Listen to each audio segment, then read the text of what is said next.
रावण की नाभि में अमृत कैसे आया। आपने रामायण में यह भी सुना होगा कि रावण को अमरता का वरदान था। रावण की नाभि में अमृत आरोपित किया गया था, जिसके कारण रावण अमर हो गया था। उसे मानना कोई साधारण बात नहीं थी, लेकिन आपको यह जानकर हैरानी होगी कि रावण की नाभि में इस अमृत को स्थापित कैसे किया गया। आज के इस वीडियो में हम इसी के बारे में बात करेंगे। एक समय की बात है, बाली और रावण के बीच युद्ध हुआ, जिसके परिणाम स्वरूप इस युद्ध में महाराज लंकेश रावण को शरीर में अंदरूनी चोट लगी, जिससे कि लंकापति रावण बहुत ज़्यादा बीमार पड़ गया था। इसी बात को लेकर मंदोदरी बहुत ज़्यादा चिंतित हो गई और उसने मन ही मन में यह निर्णय लिया कि मैं महाराज रावण को अमर बनाकर ही रहूंगी। मंदोदरी ने अपने पति को अमर बनाने के लिए अपने माता पिता की सहायता ली। मंदोदरी अपने माता पिता के पास पहुंची और उन्होंने अपनी सारी आपबीती बताई। मंदोदरी के माता पिता ने मंदोदरी की बात सुनकर हाँ कर दी, लेकिन समस्या यह थी कि मंदोदरी के पास उड़कर जाने की शक्ति नहीं थी। मंदोदरी की माँ एक देवी स्त्री थी, इसलिए मंदोदरी की माँ के पास यह शक्ति थी।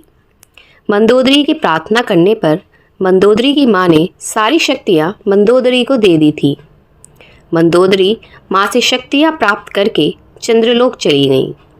चंद्रलोक में जाकर के मंदोदरी ने चंद्रदेव के सामने अपने पति यानी कि लंकापति रावण की दीर्घायु के लिए पूजा का बहाना बनाने का ड्रामा रचा।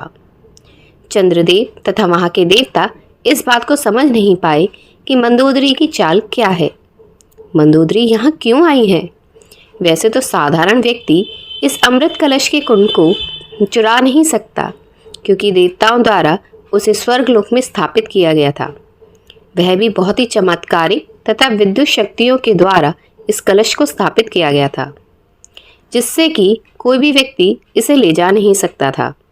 यदि कोई व्यक्ति आकाश मार्ग से उड़कर भी आता है तो इसके नीचे से बहुत सारी विषैली गैसें निकलती हैं, जिससे उसकी मृत्यु हो जाती है। और यदि कोई व्यक्ति इसके पास चलकर जाए तो भी उसकी मृत्यु निश्चित होती है, क्योंकि इनके चारों ओर गर्म लावा निकलता रहता है। इसलिए सामान्य मनुष्य के लिए इस अमृत कलश को चुराना कोई साधारण बात नहीं थी।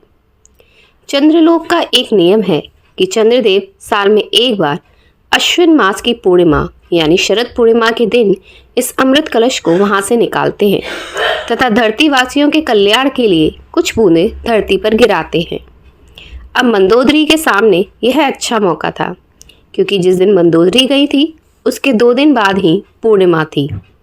इसलिए मंदोदरी को अमृत कलश चुराने का अच्छा मौका मिल गया। जैसे ही पूर्णिमा की रात्रि को चंद्रदेव ने अमृत कलश वहां से बाहर निकाला, तभी रावण की पत्नी मंदोदरी ने मौका पा करके अमृत कलश को चुरा करके भागने लगी, जिसके कारण देवताओं को इसका पता चल गया और देवताओं ने मंदोदरी का पीछा किया। पीछा करने पर मंदोदरी बहुत ज़्यादा ही घबरा गई और उसने अमृत कलश को देवलोक में एक खिड़की में छोड़ दिया तथा उसमें से अमृत की कुछ बूंदों को अपनी अंगूठी में भरकर उसके ऊपर ग्रह का नग लगा दिया और अपने साथ लेकर आ गई। मंदोदरी अमृत लेकर धरती लोक पर पहुंच गई थी। उसके बाद उसने रावण को अमर करने के लिए अपने देवर विभीषण का सहारा लिया। वह एकमात्र लंका में ऐसे व्यक्ति थे जो कि धर्म, पूजा पाठ तथा सकारात्मक प्रकृति के विचारधारा वाले व्यक्ति थे। मंदोदरी ने ये सारी घटना विभीषण को बताई। पहले तो विभीषण ने उसका विरोध किया, मगर मंदोदरी के बहुत समझाने के बाद वह तैयार हो गया।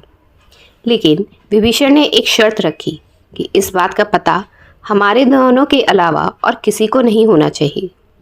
इस बात से रावण की पत्नी मंदोदरी भी सहमत हो गई और उन्होंने शरद पूर्णिमा के दिन ही इस अमृत की बूंद को रावण की नाभि में स्थापित करने का निर्णय लिया। पूर्णिमा की रात्रि को मंदोदरी तथा विभीषण ने रावण को अशोक वाटिका में बुलाकर मदिरा के साथ कुछ जड़ी बूटियां पिलाकर रावण को बेहोश या अचेत कर दिया।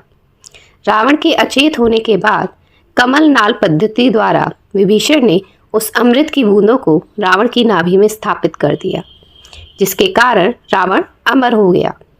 अब रावण का सिर भी कट जाता है तो भी वह जिंदा रहेगा। मेडिकल लाइन में नाड़ी का संपूर्ण ज्ञान जिसको होता है उसको वैस्कुलर सर्जन बोलते हैं। पूरे विश्व में विभीषण उस समय का एकमात्र वैस्कुलर सर्जन था। इस प्रकार रावण की नाभि में अमृत स्थापित किया गया। अमृत रावण की नाभि में स्थापित क्यों किया? क्योंकि जो अमृत की बूंदें मंदोदरी रावण के लिए लेकर आई थी वह पर्याप्त नहीं थी। हमारे शरीर में समस्त नाड़ियों का केंद्र नाभि में होता है, इसीलिए विभीषण ने नाभि को ही चुना। इससे रावण अमर हो गया था।